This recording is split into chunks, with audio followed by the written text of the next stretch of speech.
Welcome guys, welcome to my channel.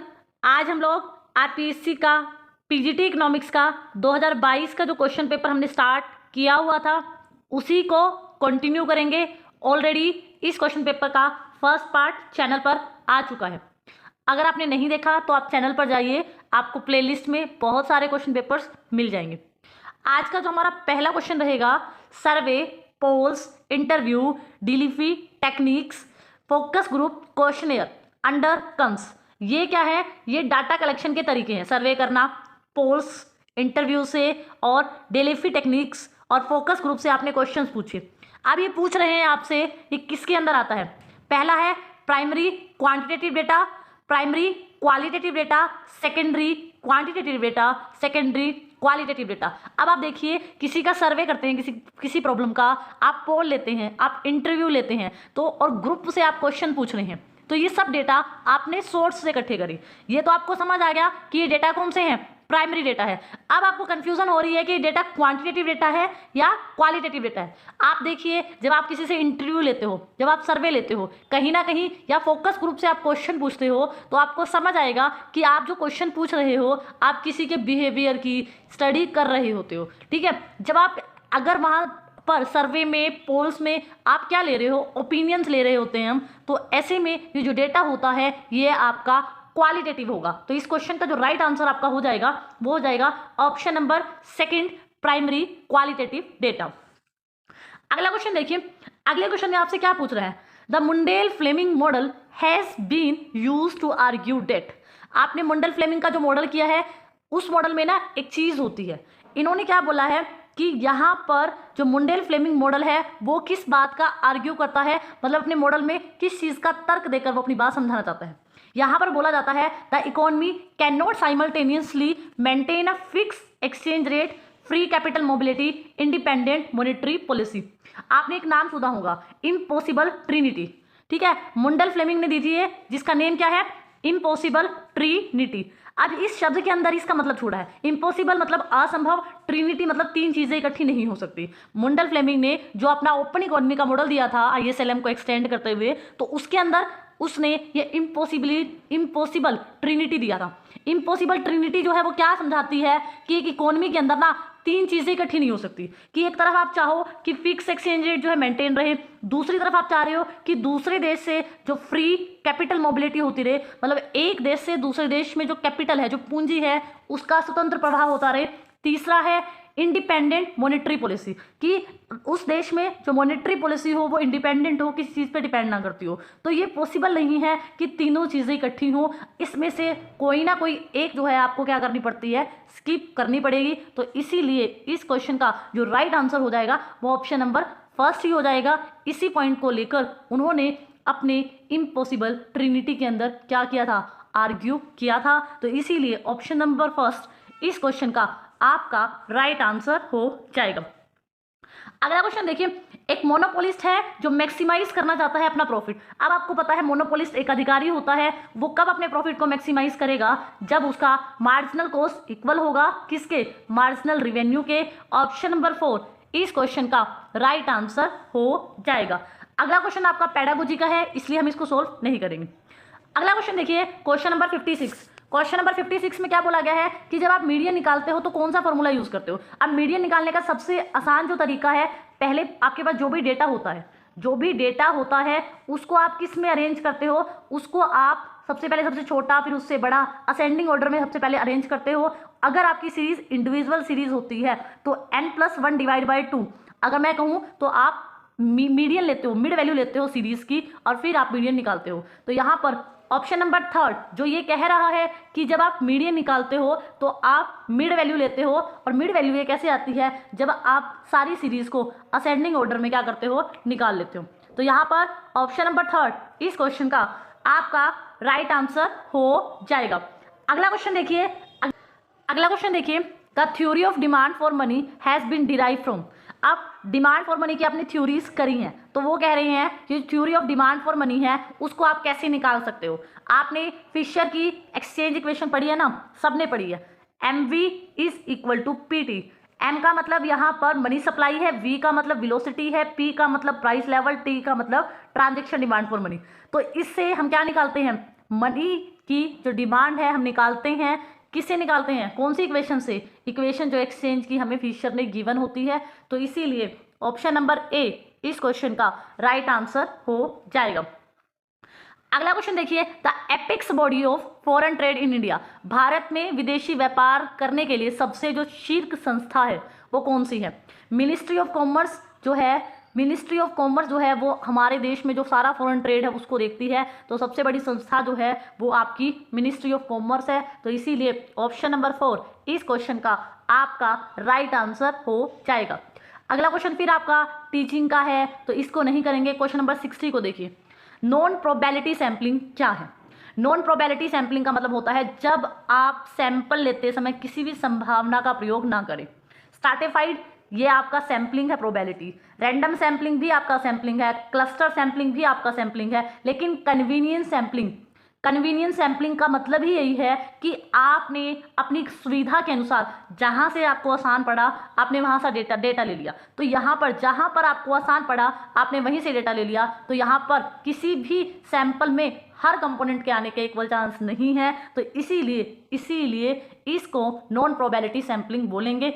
Option number 2 इस question का right answer हो जाएगा। अगला क्वेश्चन देखिए, dash is also known as Australian model. Australian model किसको बोला जाता है, जो स्वैन का मॉडल था, जो कि क्या था, इसलिए बनाया गया था कि जो ऑस्ट्रिया की जो इकोनॉमी है उसका बैलेंस ऑफ पेमेंट, उसका एनालाइज करने के लिए और उसके बैलेंस ऑफ पेमेंट की सिचुएशन को के रिगार्डिंग स्वैन मॉडल जो है बनाया गया था। तो इसीलिए ऑस्ट्रियन जो मॉडल है, ऑस्ट्रेलियन मॉडल के नाम से स्वैन मॉडल को जाना जाता है। अगला क्वेश्चन देखिए, अगले क्वेश्चन में आपसे क्या कह रहा है, the effect of increase CRR will reduce और नलिफाइड इफ। अब यहां पर क्या बोल रहा है, CRR क्या होती है, cash reserve ratio. Cash reserve ratio अगर बढ़ जाती है तो इसका मतलब हर एक बैंक को क्या करना पड़ता है, सेंट्रल बैंक के पास ज्यादा अमाउंट जमा करा के आना पड़ेगा अपने टोटल्स का। तो ये कह रहा है अगर CRR बढ़ जाती है और CRR के बढ़ने पर जो इंक्रीज होने पर CRR के जो इफेक्ट पड़ेगा उसको आप कैसे घटा सकते हो। मान लो मैंने कहा CRR बढ़ गई, इसका मतलब लोन लेना क्या हो गया, महंगा हो गया। महंगा हो गया तो लोन जो है कम आएंगे, इसका मतलब आपने क्या कर दिया, मनी सप्लाई को कॉन्ट्रैक्शन कर दिया, मतलब घटा दिया। अब क्या कह रहा है, जो मनी सप्लाई घटी है उसके इफेक्ट को आप कब जीरो कर सकते हो। अब इसके इफेक्ट को जीरो तब किया जा सकता है जब आप किसी भी इंस्ट्रूमेंट का यूज करके क्या कर दो, मनी सप्लाई को इकोनॉमी के अंदर क्या कर दो, बढ़ा दो। अगर आप क्या कर सकते हो, आप इंक्रीज CRR को तभी नलीफाई कर सकते हो जब आप क्या करो, जब आप इसके इफेक्ट को खत्म कर सकते हो। तो देखिए, अगर आप बैंक रेट को रिड्यूस कर दो, पहला ऑप्शन है। सेकंड क्या है, आप सिक्योरिटी को सोल्ड कर दे ओपन मार्केट में। थर्ड ऑप्शन है SLR को आप इंक्रीज कर दें या आप बोरो ना करें किसी भी नॉन बैंकिंग फाइनेंशियल इंस्टीट्यूशन से। अब मैंने आपको अभी क्या बोला, CRR जो बढ़ी है, आप CRR का जो इफेक्ट है ना, CRR के बढ़ने पर, उसको आप तभी रिड्यूस कर सकते हैं जब आप क्या करें, आप बैंक रेट को जो है क्या कर दे, रिड्यूस कर दे। बैंक रेट को रिड्यूस करने का मतलब हुआ कि आपका बैंक रेट आपने घटा दिया। जब आपने जैसे ही बैंक रेट को क्या किया, घटा दिया, तो आपके यहाँ लोन मिलना क्या हो गया, सस्ता हो गया। एक तरफ क्या हुआ, CRR के बढ़ने पर मनी सप्लाई क्या हुई, घटी। समझ आ रही है, क्वेश्चन ने क्या किया, CRR को बढ़ाकर मनी की सप्लाई को कम किया। दूसरी तरफ फर्स्ट ऑप्शन में आपने क्या देखा, जैसे ही आपने बैंक रेट को कम किया, बैंक रेट के कम करने पे मनी सप्लाई जो है वो बढ़ गई। तो एक तरफ आपकी मनी सप्लाई घटी थी और दूसरी तरफ आपकी मनी सप्लाई क्या हो गई, बढ़ गई। तो इफेक्ट जो है वो जीरो निकल के आया। यही क्वेश्चन आपसे पूछ रहा था। तो ऑप्शन नंबर ए इस क्वेश्चन का राइट आंसर हो जाएगा। अगला क्वेश्चन देखिए, फर्म कब शटडाउन पॉइंट पे आती है। यहां पर देखिए, जब प्राइस इज इक्वल हो जाता है एवरेज वेरिएबल कॉस्ट, मतलब जब फर्म को अपनी फिक्स कॉस्ट भी नहीं मिल रही होती प्रोडक्शन करने पे, तो उस टाइम पर वो डिसीजन लेती है कि वो अपना प्रोडक्शन जो है वो बंद कर देगी। तो यहां पर ऑप्शन नंबर 2 को पढ़िए, average variable cost equal to price and profit maximizing level of output. यहां पर इस क्वेश्चन का राइट आंसर हो जाएगा। अगला क्वेश्चन देखिए, बजट डेफिशिएट का मतलब आपसे पूछा गया है। बजट डेफिशिएट का मतलब सीधा सीधा मतलब ये होता है कि जब सरकार के खर्च ज़्यादा हों उसकी रिवेन्यू से, व्हेन एक्सपेंस जो है उसके ज़्यादा होते हैं, किससे ज़्यादा होते हैं, उसकी रिवेन्यू से, तब उसका बजट कैसा होता है, घाटे वाला होता है। तो ऑप्शन नंबर फर्स्ट इस क्वेश्चन का आपका राइट आंसर हो जाएगा। अगला क्वेश्चन देखिए, net national product at factor price, मतलब ये कह रहा है NNPFC को आप क्या बोलते हो, यही तो होती है हमारी नेशनल इनकम। तो इसीलिए ऑप्शन नंबर ए इस क्वेश्चन का राइट आंसर हो जाएगा। अगला क्वेश्चन टीचिंग का है, इससे अगला क्वेश्चन भी टीचिंग का है, फिर आपका टीचिंग नहीं, इसके बाद आप क्वेश्चन नंबर 68 को देखिए। क्वेश्चन नंबर 68 में बोला गया है dash is inefficient distribution of goods and services in free market. एक फ्री मार्केट है, फ्री मार्केट कौन सी होती है, जो डिमांड और सप्लाई के हिसाब से चलती है, जितनी डिमांड होती है उतनी ही आप कमोडिटी की सप्लाई करते हो। अब क्या कह रहा है, फ्री मार्केट में इनएफिशिएंसी कब आएगी, गुड्स और सर्विसेज का डिस्ट्रीब्यूशन सही से कब आता है, मतलब फ्री मार्केट जो आपने डिमांड एंड सप्लाई के भरोसे छोड़ी थी उसमें डिस्टर्बेंस क्यों होती है, उसमें इनएफिशिएंट डिस्ट्रीब्यूशन क्यों होता है गुड्स और सर्विसेज का, उसका मेन रीजन होता है मार्केट फेल हो जाती है। मार्केट फेल होने का मतलब कि हम अपने रिसोर्सेज को सही तरह से नहीं बांट पाए, जिसकी वजह से हमारा एफिशिएंट डिस्ट्रीब्यूशन होता है, इनएफिशिएंट डिस्ट्रीब्यूशन होता है गुड्स और सर्विसेज का फ्री मार्केट में। यही आपसे क्वेश्चन पूछा था, ऑप्शन नंबर सेकंड आपका राइट आंसर हो जाएगा। अगला क्वेश्चन देखिए, अगला क्वेश्चन आपसे पूछा गया है डिफरेंस क्या है कोल्यूसिव ओलिगोपोली और नॉन कोल्यूसिव ओलिगोपोली में ड्यू टू लैक ऑफ। अब आप देखिए कोल्यूसिव ओलिगोपोली में तो फर्म्स के जो डिफरेंट फर्म्स होती हैं उनके आपस में क्या पाया जाता है, संबंध पाया जाता है, समझौता होता है। नॉन कोल्यूसिव में किसी तरह का कोई भी समझौता नहीं होता। तो हमने क्या देखा, कोल्यूसिव ओलिगोपोली में तो कोल्यूजन होता है, लेकिन नॉन कोल्यूसिव ओलिगोपोली में वो समझौते के साथ एक दूसरे के साथ नहीं चलती। तो यहाँ पर किस चीज़ का लैक होता है नॉन कोल्यूसिव ओलिगोपोली में, कि वो आपस में एक दूसरे के साथ कोऑपरेशन नहीं करती, कोऑपरेशन नहीं करती, तो इसी का लैग होता है। और यही मेन कारण होता है कोल्यूसिव ओलिगोपोली और नॉन कोल्यूसिव ओलिगोपोली में डिफरेंस का। तो ऑप्शन नंबर फर्स्ट इस क्वेश्चन का आपका राइट आंसर हो जाएगा। अगला क्वेश्चन क्या है, क्वेश्चन नंबर 71 आपका क्या है, आपको मैच द फॉलोइंग का आंसर देना है। अब मैच द फॉलोइंग में आपसे बोला क्या गया है, अब आप देखिए सेकंड ऑप्शन हमें सबसे इजी लगेगा, क्योंकि बोला गया है difference between maximum and minimum value. Maximum और मिनिमम जब आप माइनस कर देते हो तो आपका क्या आ जाता है, मैक्सिमम और मिनिमम माइनस करने पर आपकी आ जाती है रेंज। तो हमें सेकंड का जो है वो पता लग गया सी। इसके बाद दूसरा पढ़ते हैं, इसके बाद आइए इसके बाद आप देखिए measures of spread data from mean. Mean के इर्द गिर्द जो डेटा होता है, जो फैलाव होता है, उसको क्या बोलते हैं। फिर आपसे पूछा है अर्थमेटिक मीन जो है, एब्सोल्यूट डेविएशन जो होता है, इसको क्या बोलते हैं। जब आप x में से x का मीन करते हो तो इसको आप बोलते हो मीन डेविएशन बोलते हो, ठीक है। रिलेटिव मेजर ऑफ डिस्पर्जन, जो रिलेटिव मेजर होता है किसका, डिस्पर्जन का, उसको आप किसके साथ मिलाओगे, रिलेटिव मेजर ऑफ डिस्पर्जन होता है कोफिशिएंट ऑफ रेंज। तो आपका जो फर्स्ट बचा वो आपका जाएगा स्टैंडर्ड डेविएशन के साथ। अगर मैं कहूँ पहले का आ जाएगा D, सेकंड का आ जाएगा B, उसके बाद थर्ड का आ जाएगा, सॉरी फर्स्ट का आ जाएगा D, यहाँ लिख देती हूँ, फर्स्ट का आएगा D, सेकंड का आएगा रेंज C, फिर थर्ड का आएगा B और फोर्थ का आएगा फर्स्ट। बाकी आप मैच कर लेना। तो यहाँ पर अगला क्वेश्चन देखते हैं, which of the following is not an assumption of Harrod Domar model. Harrod Domar model की क्या चीज अजप्शन नहीं है, गवर्नमेंट का एब्सेंस होता है ये तो ठीक है, एपीसी और एमपीसी बराबर होती है ना कि नॉट इक्वल, तो यही बात हेरेडोमर मॉडल के अजप्शन में नहीं होती। बाकी सब चीज़ें सही हैं कि प्राइस लेवल स्टेबल रहता है, इंटरेस्ट रेट में कोई चेंज नहीं आता। तो यहाँ पर ऑप्शन नंबर सेकंड इस क्वेश्चन का राइट आंसर हो जाएगा। अगला क्वेश्चन देखिए, dash is a systematic record of all the economic transaction between one country and rest of the world. एक देश का शेष विश्व के साथ जो भी आर्थिक लेन देन होता है पैसे का, उसके लेखे जोखे को हम क्या बोलते हैं, उसको हम जो है बैलेंस ऑफ पेमेंट बोलते हैं। ऑप्शन नंबर 4 इस क्वेश्चन का राइट आंसर हो जाएगा। अगला क्वेश्चन देखिए, when there is a inflation, price इसलिए बढ़ा है क्योंकि आपकी कॉस्ट बढ़ी है, इसी में आंसर है। तो इसको हम क्या बोलेंगे, कॉस्ट को बढ़ाने वाला इन्फ्लेशन कॉस्टफुल इन्फ्लेशन होता है। ऑप्शन नंबर 3 इस क्वेश्चन का राइट आंसर हो जाएगा।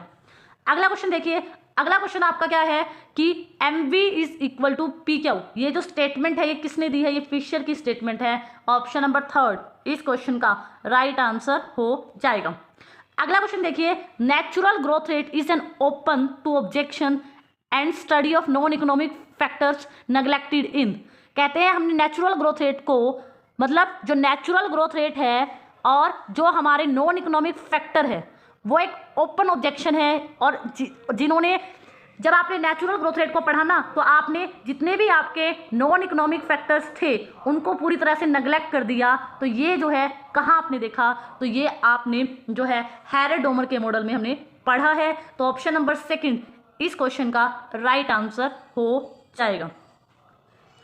अगला क्वेश्चन देखिए, क्वांटिटी थ्योरी ऑफ मनी आपको क्या कहती है। क्वांटिटी थ्योरी ऑफ मनी के कई क्वेश्चन इस पेपर में आए हुए हैं, मैंने पहले भी आपको बताया mv is equal to pt। ये quantity theory of money Fisher की इक्वेशन है, जिसके अंदर velocity T for transaction constant रहता है। जैसे ही आपका प्राइस बढ़ता है मनी सप्लाई बढ़ती है। तो मैं क्या कहूँगी, price level of a goods and services directly proportionate to money supply. तो यहाँ पर ऑप्शन नंबर सेकंड आपका राइट आंसर हो जाएगा।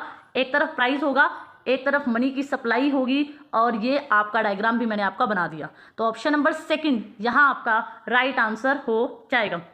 अगला क्वेश्चन देखिए, अगला क्वेश्चन है, स्टडी जो है तेंदुलकर कमेटी ने 2011-12 में उसकी रिपोर्ट आई थी, उसके हिसाब से गांव और शहर में गरीबी कितनी है। तो 25.7 ये जो है आपकी पॉवर्टी है गांव में, और शहर के अंदर 13.7। ऑप्शन नंबर सेकंड इस क्वेश्चन का आपका राइट आंसर हो जाएगा। अगला क्वेश्चन देखिए, एक इंडेक्स है जो कि NITI Aayog, national institute for transforming India, वो जो है मेजर करता है पॉवर्टी को एजुकेशन बेस पर, हेल्थ बेस पर, standard of living, house quality, जिसमें 38 इंडिकेटर्स होते हैं। वो कौन सा इंडेक्स है, तो वो है आपका मल्टी डायमेंशनल पॉवर्टी इंडेक्स। तो यहाँ पर आपका ऑप्शन नंबर फर्स्ट इस क्वेश्चन का, ऑप्शन नंबर फर्स्ट जो है इस क्वेश्चन का आपका राइट आंसर हो जाएगा। अगला क्वेश्चन देखिए, if the Karl Pearson correlation value is 0.9। अब आप बताओ, कार्ल पियर्सन कोरिलेशन कोफिशिएंट की वैल्यू 0.9 है, तो आप क्या बताओगे। अब आपको पता है कार्ल पियर्सन कोरिलेशन कोफिशिएंट की वैल्यू -1 से +1 तक के बीच में होती है। अब आपका जो रिजल्ट है उसकी वैल्यू क्या है, r इज इक्वल टू 0.9। तो इसका मतलब आप क्या कहोगे, there is a strong and positive relationship between variables. Strong relation हुआ ना दो वेरिएबल्स के बीच में। तो यहाँ पर ऑप्शन नंबर बी इस क्वेश्चन का राइट आंसर हो जाएगा। अगला क्वेश्चन बोल रहा है कि इसमें से कौन सा इनकरेक्ट है। आप जो इनकरेक्ट है मैं आपको उसी को क्या करती हूँ, समझा देती हूँ। यहाँ पर पूछा है कौन सा फॉर्मूला इनकरेक्ट है। देखो, जब आप नेट नेशनल प्रोडक्ट निकालते हो फैक्टर कॉस्ट पे, ये तो ठीक है कि उसके लिए आपको एनएनपी चाहिए एट मार्केट प्राइस पे, लेकिन आपको यहाँ माइनस नहीं करना इनडायरेक्ट टैक्स, यहाँ पर आपको नेट इनडायरेक्ट टैक्स माइनस करना है। क्या, नेट इनडायरेक्ट टैक्स को माइनस करना चाहिए। नेट इनडायरेक्ट टैक्स जो कि सब्सिडी और टैक्सेस को माइनस करके आता है, लेकिन यहाँ पर सिर्फ इनडायरेक्ट टैक्स है। तो इसी वजह से जो ऑप्शन नंबर सेकंड है ना आपका, वो जो है यहाँ पर रॉन्ग है। यही आपसे क्वेश्चन में पूछा है, बाकी सारे फॉर्मूले नेशनल इनकम के सही हैं। अगला क्वेश्चन देखिए, अगला क्वेश्चन क्या कह रहा है, in order to reduce money supply in a country. अगर आपको अपनी कंट्री में मनी की सप्लाई को घटाना है तो आरबीआई क्या करता है। घटाना का मतलब आप लोगों से पैसा लेना चाहते हो। जब आप लोगों से पैसा लेना चाहते हो तो आप सिक्योरिटीज को ओपन मार्केट में बेचोगे, लोग उनको खरीदेंगे और लोगों से पैसा आपके पास आ जाएगा। ऑप्शन नंबर सेकंड इस क्वेश्चन का राइट आंसर हो जाएगा। अगला क्वेश्चन देखिए, किसने अपने मॉडल में अजम्पशन ली कि इन्वेस्टमेंट इनकम जो है आपकी वो बढ़ती है, किसकी वजह से बढ़ती है, मल्टीप्लायर इफेक्ट की वजह से बढ़ती है। वैसे तो ये दोनों चीजें हैरेड ने भी बोली थी और डोमर ने बोली थी, लेकिन आपने देखा है डोमर ने demand side equation, supply side equation में इन्वेस्टमेंट मल्टीप्लायर अपने मॉडल में मेन कंपोनेंट लिया था। तो इसीलिए ऑप्शन नंबर थर्ड इस क्वेश्चन का राइट आंसर हो जाएगा। अगला क्वेश्चन देखिए, which type of unemployment cause by change in business cycle. Business cycle मतलब वो कौन सी बेरोजगारी है जो कि व्यवसाय के जो साइकिल होते हैं, व्यापार चक्र की वजह से आते हैं। तेजी, मंदी, महामंदी। तेजी के टाइम पे लोगों को काम मिल जाता है, मंदी के टाइम पे लोग बेरोजगार होते हैं। तो इस तरह की अनएम्प्लॉयमेंट को आप साइक्लिकल अनएम्प्लॉयमेंट बोलते हैं। ऑप्शन नंबर 4 इस क्वेश्चन का राइट आंसर हो जाएगा। अगला क्वेश्चन देखिए, which is the another name that is given to average revenue curve. अब आपको पता है एवरेज रिवेन्यू कर्व ये होता है, इसको आप क्या बोलते हो, इसको हम डिमांड कर्व भी बोल सकते हैं। ऑप्शन नंबर सेकंड इस क्वेश्चन का राइट आंसर हो जाएगा।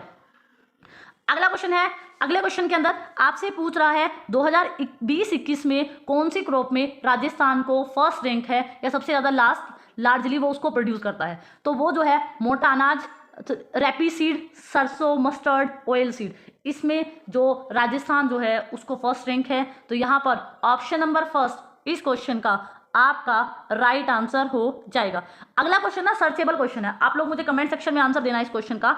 आपसे पूछा गया है कि 2011 में जो चाइल्ड सेक्स रेशो आया, जिसे हम 0 से 6 साल में मापते हैं, किस स्टेट में सबसे ज़्यादा जो है फॉल हुआ है चाइल्ड सेक्स रेशो में, मतलब बच्चों के मरने की जो रेट है मेल फीमेल वाली, उसमें सबसे ज़्यादा कहाँ डाउनफॉल आया है, कौन से राजस्थान के स्टेट में, राजस्थान के कौन सी जगह पर सबसे ज़्यादा फॉल आया है। ये एक सर्चेबल क्वेश्चन है, आप इसका आंसर मुझे कमेंट सेक्शन में देना। अगला क्वेश्चन देखिए, अगला आपसे पूछा है पॉपुलेशन की ग्रोथ रेट जो है राजस्थान में 2001 से 11 के बीच अगर मैं बात करूं, उसकी ग्रोथ रेट रही थी 21.3%। ऑप्शन नंबर ए इस क्वेश्चन का आपका राइट आंसर हो जाएगा। अगला क्वेश्चन देखिए, द एक्सटर्नल कॉस्ट, जो कि दूसरे पे करते हैं, क्यों पे करते हैं, क्योंकि आपने कंजप्शन किया है। एक्सटर्नल कॉस्ट मतलब बाहरी लागत है, आपने कुछ कंज्यूम किया, दूसरों को नुकसान हो रहा है जिसकी वजह से उन्हें पे करना पड़ता है, तो दूसरों पे नेगेटिव है। और नेगेटिव क्यों है, क्योंकि आपने कंज्यूम किया, तो इसी वजह से इसका जो राइट आंसर होगा नेगेटिव कंजप्शन एक्सटर्नैलिटी। जैसे किसी के सिगरेट पीने से धुआं किसी बंदे को बर्दाश्त करना पड़े और फिर डॉक्टर के पास जाकर उसका हेल्थ का खर्चा बढ़े, तो ये जो है नेगेटिव कंजप्शन एक्सटर्नैलिटी का एग्जाम्पल है। अगला क्वेश्चन देखिए, एक इन्वेस्टमेंट की गई है एक फर्म द्वारा, इंडिविजुअल द्वारा अदर कंट्री में या जिसकी लोकेशन बाहर है, तो इसको सीधा सीधा हम एफडीआई तो बोलेंगे। हमारे देश में बहुत लोग फॉरेन डायरेक्ट इन्वेस्टमेंट करते हैं, हम बहुत देशों में फॉरेन डायरेक्ट इन्वेस्टमेंट करते हैं। ऑप्शन नंबर 3 इस क्वेश्चन का आपका राइट आंसर हो जाएगा। अगला क्वेश्चन देखिए, आपसे सिंपली पूछी गई है ट्विंस कंडीशन मोनोपोली में इक्विलिब्रियम के लिए, तो वहां पर आपका एमसी एमआर इक्वल होना चाहिए, एमसी आपका एमआर के इक्वल होना चाहिए, और एमसी जो है आपके एमआर को कट करे, कहाँ से कट करे, नीचे से ऊपर की तरफ कट करे, यही आपकी कंडीशन होती है। ऑप्शन नंबर 1 इस क्वेश्चन का राइट आंसर हो जाएगा। अगला जो आपका क्वेश्चन है ना, वो पेडागोजी का है, ये भी हम नहीं करेंगे। इसके बाद जो पेडागोजी के क्वेश्चन है उसको नहीं करेंगे। अब आप क्वेश्चन नंबर 95 को देखिए। क्वेश्चन नंबर 95 में आपसे सीधा ये पूछा है कि M2 में आप क्या इंक्लूड करते हो। सिर्फ M2 का formula, currency, demand deposit, post office में जो सेविंग डिपॉजिट होती है वो M2 के अंदर आती हैं। ऑप्शन नंबर 1 इस क्वेश्चन का राइट आंसर हो जाएगा। अगला क्वेश्चन देखिए, why Rajasthan lately being consider largest state area wise, मतलब क्षेत्रफल की दृष्टि से राजस्थान को क्यों जो है सबसे मतलब बड़ा माना जाता है, लार्जेस्ट क्यों माना जाता है, क्योंकि वहां से सबसे बड़ा राज्य माना जाने का कारण ये है क्योंकि पार्टीशन हो गया था मध्य प्रदेश से। तो यहाँ पर ऑप्शन नंबर 2 इस क्वेश्चन का राइट आंसर हो जाएगा। अगला क्वेश्चन देखिए, purpose to promote financial stability, पैसे की जो वित्तीय जो स्थिरता है उसको बनाए रखने का काम किसका है, वो काम करता है आपका IMF, international monetary fund. Option number 2 इस क्वेश्चन का आपका राइट आंसर हो जाएगा। अगला क्वेश्चन, 3 सेंट्रल प्रॉब्लम जो है इकोनॉमी की वो कौन सी है, क्या पैदा करना है, कैसे पैदा करना है, किसके लिए, क्या पैदा करना है, कैसे उत्पादित करना है, किसके लिए उत्पादन करना है, but to produce, how to produce, to whom to produce, किसके लिए पैदा करना है। ऑप्शन नंबर 3 इस क्वेश्चन का राइट आंसर हो जाएगा। अगला क्वेश्चन देखिए, किसने बुक लिखी कि प्रॉब्लम होती है कैपिटल फॉर्मेशन, किसके अंदर, अंडर डेवलप कंट्रीज के अंदर, तो ये रैगनर नरगसे ने लिखी थी, जिसने विजुअल सर्कल ऑफ पॉवर्टी के बारे में भी बात की थी। ऑप्शन नंबर 1 इस क्वेश्चन का राइट आंसर हो जाएगा। आज हमारे इसके टोटल 99 क्वेश्चंस हो चुके हैं, टोटल इसमें 150 क्वेश्चंस है। जो नेक्स्ट वीडियो होगी उसमें हम ये क्वेश्चन पेपर कंप्लीट कर लेंगे। आप चाहो तो हमारे टेलीग्राम चैनल से भी जुड़ सकते हैं। टेलीग्राम चैनल का नेम इकोनॉमिक्स बाय DD है, जहां पर जो भी टॉपिक हम चैनल पे डिस्कस करेंगे उसकी PDF आपको वहां मिल जाएगी। आई होप सो जितने भी क्वेश्चंस हमने किए हैं वो सब आपको समझ आए होंगे। अगर आपको कोई डाउट है, आपके पास कोई क्वेश्चन पेपर है जो आप चाहते हैं हम सोल्व करें, तो आप मुझे मेरी email ID economicsbydd@gmail.com पर मेल कर सकते हैं। And thank you so much for watching this.